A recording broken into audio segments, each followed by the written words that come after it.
This is Democracy Now!, democracynow.org, War, Peace, and the Presidency. I'm Amy Goodman in Denver, Colorado, broadcasting from PBS 12, right here in Five Points Media Center, also home to our colleagues at Free Speech TV, a wonderful media center. Joined by Democracy Now!'s Nermeen Sheikh in New York. Concerns are mounting over Trump's pick to lead the Pentagon, Fox News host and military veteran Pete Hegseth. CBS News reports that Hegseth was one of 12 National Guard members who were removed as guards for President Biden's 2021 inauguration over possible extremist ties. Hegseth has tattoos associated with the white supremacist and neo-Nazi movements, including what's known as a Jerusalem cross, a symbol used by Christian nationalists. Meanwhile, officials in Monterey, California, have confirmed police investigated Hegseth as part of an alleged sexual assault that occurred in 2017 at a hotel where Hegseth addressed the California Federation of Republican Women. Pete Hegseth has also been a vocal opponent of the Pentagon's embrace of multiculturalism and the Pentagon's decision to allow women to serve in combat. Hegseth, who once served at Guantanamo, made headlines in 2019 for pushing Trump to pardon U.S. soldiers accused of war crimes, including one convicted of murder. We're joined now by Jeff Sharlet, journalist and author, professor of English and creative writing at Dartmouth College. His book, The Undertow: Scenes from a Slow Civil War. Professor Sharlet's new piece for Religion Dispatches is headlined, Meet Pete Hegseth, the man who will lead the entire U.S. military, a man deemed an extremist by the U.S. military. Well, let's start right there, Jeff Sharlet. Explain what you mean. Who called him an extremist, and what are Pete Hegseth's views? The number one person who called Pete Hegseth an extremist is Pete Hegseth. It's page 1 of his new book, The War on Warriors. It's the way he leads out his interviews. This idea that he was too extreme for today's woke military, dominated, as he puts it, his words, by trans, lesbian, black females. And so he tells a story of being pushed out of the military. We can't actually confirm that. No one can confirm that. I think what's more important about it is that he wants that story out there. He wants it known that he is too far to the right for the armed forces. So, Jeff Sharlet, could you explain, what do you think led Trump to name him? So Pete Hegseth, one, he's from Central Casting. He's got the chiseled jaw. He's got the biceps that he flexes on his Instagram, showing off his tattoos that are from the white supremacist world. But he really came to Trump's attention through his advocacy for 3 military personnel charged or convicted of war crimes, and most famously Eddie Gallagher, the Navy SEAL, who was, his own men said that he stabbed to death a teenage prisoner who was receiving medical care, shot deliberately a young girl. And Hegseth used his platform to say, to sort of amplify Trump's idea. We've heard that Trump says the one rough hour, that violence is needed. And Trump liked it. But more than that, Hegseth promises in his book the first war he's going to wage is against the U.S. military. That's whom he describes as the domestic enemy, the enemy within, to purge the generals who are disloyal to Trump and replace them who will do absolutely the commander's will. And I'm not paraphrasing. That's what's startling to me about this pick and the reaction to it is we speak of it as concerns. Here's a man who wrote a book declaring his intention to wage not metaphorical, but actual war within the United States. That's what he says. He says, this is not a political project anymore. This is a civil war. Is anything known at all Jeff, about his foreign policy positions? What does he think about the position of the U.S. military around the world? That's actually that's another part of what makes him appealing to Trump is, on the one hand, he writes in traditional fascist style that war is absolutely necessary for what he calls normal men to realize their masculinity. On the other hand, like Trump, he presents this kind of isolationist posture. It's not that he doesn't want Israel to wage total war. He doesn't care as much about it. So then he says, okay, so where is this war? The war is within, and we will depend on the so-called normal men in Israel. He is, however, and this is important, he's a Christian nationalist. He believes absolutely in the idea of the ingathering of Israel as a stage toward the book of Revelation and the Bible.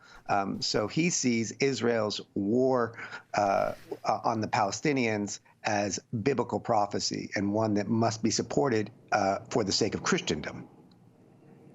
And we want to continue on that strain and also talk about Governor Huckabee, also a proud Christian nationalist who President Trump has nominated to be the ambassador to Israel. But I wanted to stick with something you said for one moment and that you wrote about, Jeff Sharlet, in your piece. You laughed about, his biceps, but it's what's on his biceps, those tattoos. On his chest, he had inked a Jerusalem cross, a symbol of the Crusaders' holy war against Muslims and Jews. And on the flip side of his bicep, there's this featured on his Instagram, Dus Wilt, God wills it. It's more Crusader kitsch and popular with white supremacists. Talk more about this, and then we'll play what he has to say to, for example, to Netanyahu. So Hegseth talks a lot about his tattoos. They're important to him. He began getting them around 2016. The very first one was a cross with a sword running down the middle, which he said was a tribute to one of his favorite biblical verses, Matthew 10:34. This is taken by those who want not a peaceful Christianity, but a war religion. It's where Christ says, I come to bring not peace, but the sword. He then starts adding this as I say, Crusader kitsch, because it's important. The Jerusalem cross, is always a political symbol. It's not a symbol of spiritual struggle, just like Deus Vult. But this imagery comes into popular culture not through deep study of history, but through a 2005 Ridley Scott movie, The Kingdom of Heaven. Much like the right at one point was emulating Braveheart, now they're emulating this movie, this idea of the Crusader knight who wages holy war against Muslims, against Jews. In Hegseth's book, he talks at great length about the story of Gideon from the book of Judges. And what's interesting to him about Gideon is that Gideon's first step was to purge the enemies within. That was the first battle. And then he emphasizes another part. Gideon goes to war. And we sort of know this, these are sort of Bible stories. But the part that he really likes is that after they've won the battle, Gideon orders his men to hunt down every one of the other force. And Hegseth's words, eliminate them all. That's the idea of this sleeve of tattoos, which mixes American nationalism, an AR-15 folded into an American flag, 1775, the year the Army was founded, but also part of the sort of the mythos of J6, a group that he has had very positive things to say about. Well, we'd like to turn now to ask about President-elect Trump's selection of former Arkansas Governor Mike Huckabee as the next U.S. ambassador to Israel. Huckabee is a leading U.S. Christian Zionist who's openly advocated for Israel's annexation of the occupied West Bank and Gaza Strip. In 2008, Huckabee declared, quote, "There's really no such thing as a Palestinian." This is Huckabee speaking in 2017 when he was visiting an illegal Israeli settlement. Israel would only be acting on the property it already owns. I think Israel has title deed to Judea and Samaria. There are certain words I refuse to use. There is no such thing as a West Bank. It's Judea and Samaria. There's no such thing as a settlement. They're communities, they're neighborhoods, they're cities. There's no such thing as an occupation. So, Jeff Sharlet, that's Huckabee speaking in 2017. So if you could comment on what he said and also why Trump has selected him. I mean, Huckabee is a sort of a key element of the Trump coalition. He brings in evangelicals, in particular kind of the older, more traditional evangelicals. He's a Southern Baptist. And he's also been involved with Israel for a long time. As he says, since 1973, he leads pilgrimages of Christians. It's important to understand that in all his advocacy for Israel, this comes from no particular care for the Jewish people. But as he puts it, he says, it's because I've read the end of the book, and by which he means the book of Revelation. And again, like Hegseth, he sees Israel as playing a role in a battle, not so much between Israelis and Palestinians, but as between Christendom versus the real enemy. There's an episode of his show in which he talks about who's really behind Hamas, and I tuned in thinking, he was probably going to talk the various ideas and so on. And instead, he sounded like the old Saturday Night Live character, Satan. Hamas is, he argues, demon-filled. Again, not a metaphor for him. So this is the man who is sort of representing the United States and Israel now, who is as fully fundamentalist as even the furthest right element of the Israeli government right now, and sees this as a holy war. And again, kind of like Hegseth, in which any step is justified. You are fighting for God, and that's the end of the story for him. Jeff Sharlet, you have written this book, The Undertow, Scenes from a Slow Civil War. You certainly have extensively followed white nationalists, white supremacists.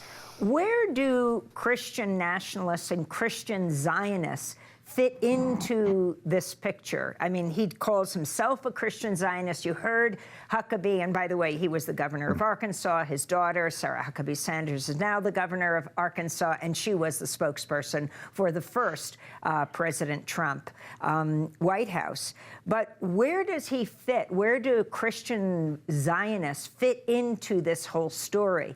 And how do Jewish Zionists relate to them? And how does Israel, people like Netanyahu, how do they rely on Christian Zionists? Huckabee likes to brag about his special relationship with Netanyahu, and Israel has, or right-wing Israel governments have said, look, Christian Zionists are useful to us, so we're going to support them. In fact, the right-wing Israeli governments have said Christian Zionists are actually our better American allies than American Jews. But Christian Zionism has in some ways been folded into Christian nationalism. Every Christian Zionist is a Christian nationalist, but not every Christian nationalist is a Christian Zionist. Christian nationalism is the larger view. And it tells us something more about what Huckabee is doing when you go through his archive, that so often when he's talking about Israel, what he's really talking about is, from his point of view, a struggle for power on the battleground that really matters, which is the United States. And so, for instance, he talks more, when he wants to talk about Hamas, he often talks about Harvard. He talks about elites, these sort of, again, this idea of the enemy within. What happens in Israel is theologically important to him, but it's more useful politically in the United States. And that's where it brings us back around to Christian nationalism, this idea of a kind of not so much a pious nation as a holy war nation, and the war is within. Jeff Sharlet, I want to thank you so much for being with us, journalist and author, professor of English and Creative Writing at Dartmouth College, author of The Undertow, Scenes from a Slow Civil War. We'll link to your piece. Meet Pete Hegseth, the man who will lead the entire U.S. military, a man deemed an extremist by the U.S. military.